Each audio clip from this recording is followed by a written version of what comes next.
संजीव अपने दोस्तों राघव और प्रतीक के साथ बियर बार में बैठकर बियर पी रहा था। संजीव आज बहुत खुश लग रहा था।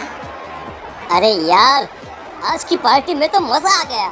तुम दोनों दोस्तों के साथ तो मेरी जिंदगी इतनी अच्छी है कि क्या बताऊं कितनी अच्छी है। अरे भाई, अब दोस्ती की है तो जीना मरना सब साथ में। हाँ अरे अरे यार सुनो, जल्दी से एक बियर और ऑर्डर करते हैं ना, एक आखिरी, और उसके बाद ये जश्न यहीं खत्म हो जाएगा। अरे हाँ हाँ, क्यों नहीं। वेटर, जल्दी से 2 बियर की बोतल लेकर आओ। आज मेरे दोस्तों को जश्न मनाना है, क्यों? इतने में वहाँ पर एक बहुत सुंदर लड़की छोटे छोटे कपड़े पहनकर हाथ में बियर की बोतल लेकर उसके पास आती है। ये लीजिए, आपने बियर ऑर्डर की थी ना, मैं लेकर आ गई। क्या बात है यार, इस बार की वेटर तो बड़ी सुंदर है। अब बियर लेकर आई हो तो अपने हाथों से ही पिला दो ना। हाँ हाँ, क्यों नहीं, जैसा आप बोलोगे मैं वैसा ही करूँगी। क्या बात है यार, अब तो लगता है रोज यहीं आना पड़ेगा। उसके बाद वो लड़की उन तीनों को बियर सर्व कर देती है। पार्टी करने के बाद वो तीनों अपने अपने घर जाते हैं। प्रतीक, संजीव और राघव को उनके घर छोड़कर जैसे ही अकेला अपनी कार में आकर बैठता है तो अचानक उसे एहसास होता है जैसे उसकी कार की पीछे वाली सीट पर कोई बैठा हुआ है। वो तुरंत पीछे मुड़कर देखता है। तुम यहाँ क्या कर रही हो? और तुम मेरी कार में कब आई? अरे तुम तो बार में वेटर थी ना। बस ऐसे ही मेरा दिल कर रहा था आपके साथ आपके घर चलने का, इसलिए मैं आपके साथ चली आई। अरे लेकिन तुम मेरी कार में आई कब? अभी कुछ देर पहले तो यहाँ पर मेरे दोस्त बैठे हुए थे। प्रतीक के इतना बोलते ही उस लड़के का चेहरा खतरनाक तरीके से बदल जाता है। उसकी आंखें पत्थर की तरह सफेद और पूरे शरीर पर नीली नीली नसें उभर आती है।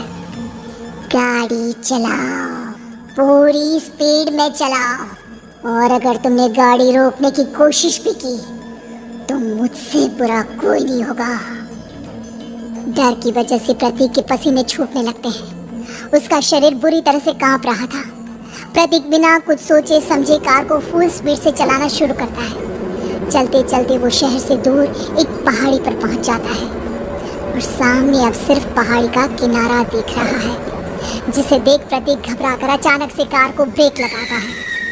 देखो देखो देखो देखो, मुझे छोड़ दो मुझे।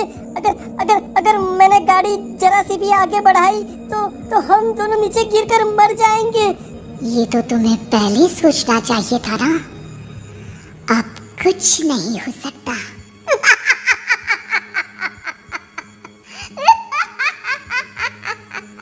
छोड़ दो मुझे। नहीं नहीं, प्लीज मुझे छोड़ दो। प्लीज प्लीज मुझे जाने दो, छोड़ दो मुझे। गाड़ी आगे बढ़ाओ। और तभी अचानक से बिना प्रतीक के स्टार्ट किए उनकी कार आगे बढ़ती है और गहरी खाई में गिर जाती है। उसके चीखने की आवाज़ें चारों तरफ सुनाई देती है।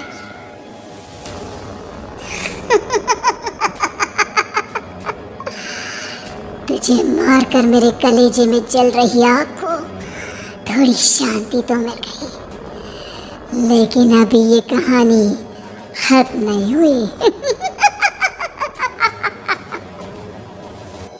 और फिर अगले दिन राघव और संजीव को पता चलता है कि प्रतीक की पहाड़ी से नीचे गिरकर मौत हो गई।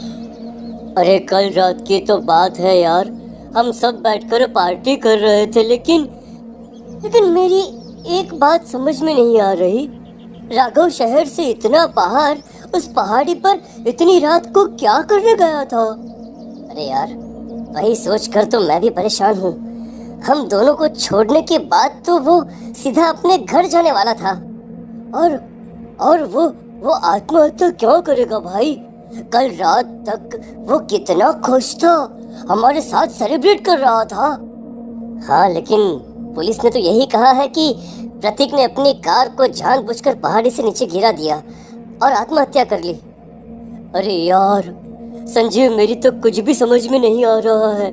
चल ठीक है, अब मैं अपने घर जाता हूँ। Okay, bye. राघव अपने घर में अकेला था। दोपहर का वक्त था। तभी दरवाजे की घंटी बजी। कौन है? अरे 1 मिनट रुको, अभी आता हूँ। राघव ने जैसे ही दरवाजा खोला उसने देखा कि सामने एक बहुत खूबसूरत लड़की खड़ी हुई है। कौन है आप और यहाँ किससे मिलने आई है? देखिए ना, बाहर बारिश शुरू हो गई थी, मेरी गाड़ी खराब हो गई है। आपका घर नजर आया तो सोचा कुछ हेल्प ले लेती हूँ। क्यों नहीं, आइए ना, आइए आइए। मेरे कपड़े पूरे भीग चुके हैं, क्या आपके पास टॉवल मिलेगा प्लीज? राघव अपने बाथरूम से एक टॉवल लाकर उस लड़की को देता है। थैंक यू सो मच, अब मैं चलती हूँ। अरे इतनी क्या जल्दी है? आप चाहे तो बारिश रुकने तक यहाँ पर रुक सकती हैं। हाँ। लड़की ने पलटकर राघव की तरफ देखा। नहीं, मुझे जाना होगा, मेरा काम बाकी है। और वो वहां से चली गई। उस लड़की के जाने के बाद राघव अपने बाथरूम में नहाने के लिए गया और जैसे ही उसने बाथरूम में देखा तो उसका टॉवल वहीं पर लटका हुआ था। उसने टॉवल हाथ में लिया तो देखा कि उसका पूरा टॉवल खून के धब्बों से सना हुआ है। अरे अरे ये क्या? ये टॉवल तो मैंने उस लड़की को दे दिया था। ये वापस मेरे बाथरूम में कैसे आ गया? और इस पर ये खून के धब्बे कहाँ से आ गए?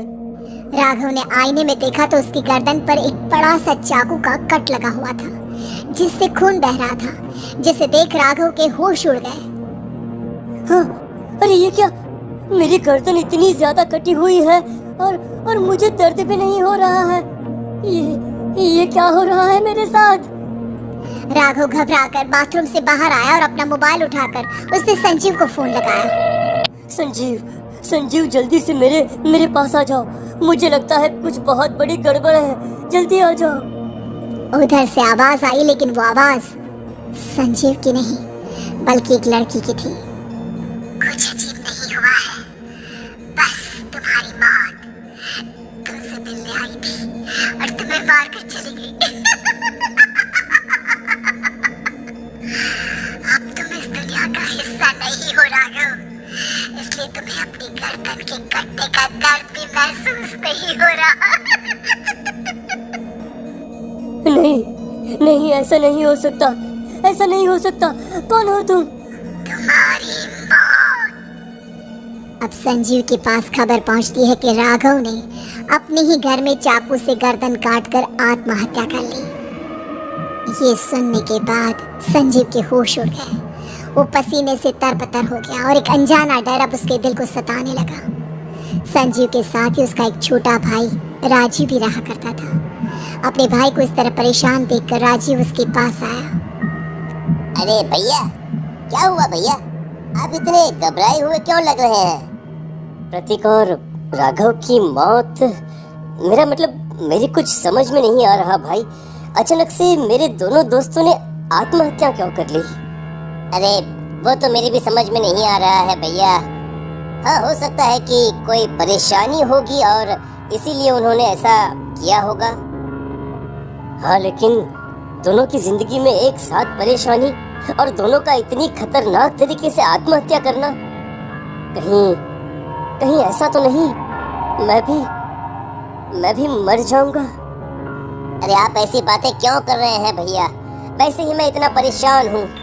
जब से अंजलि ने मेरा साथ छोड़ा है तब से सब कुछ बहुत अजीब सा हो गया है। रोज रात को डरावने सपने आते हैं। ऐसा लगता है जैसे अंजलि बार बार मेरे सपनों में आकर मुझे डराने की कोशिश करती है। अंजलि का नाम सुनते ही संजीव की आंखें फट गई और उसके गले में आवाज अटक गई। उसके चेहरे पर घबराहट साफ नजर आ रही थी। कौन थी वो लड़की जिसने प्रतीक और राघव को आत्महत्या की आड़ में मौत की घाट उतार दिया? और कौन थी अंजलि जो बार बार राजीव के सपनों में आकर उसे डरा रही थी? अंजलि का नाम सुनकर संजीव इतना घबरा क्यों गया?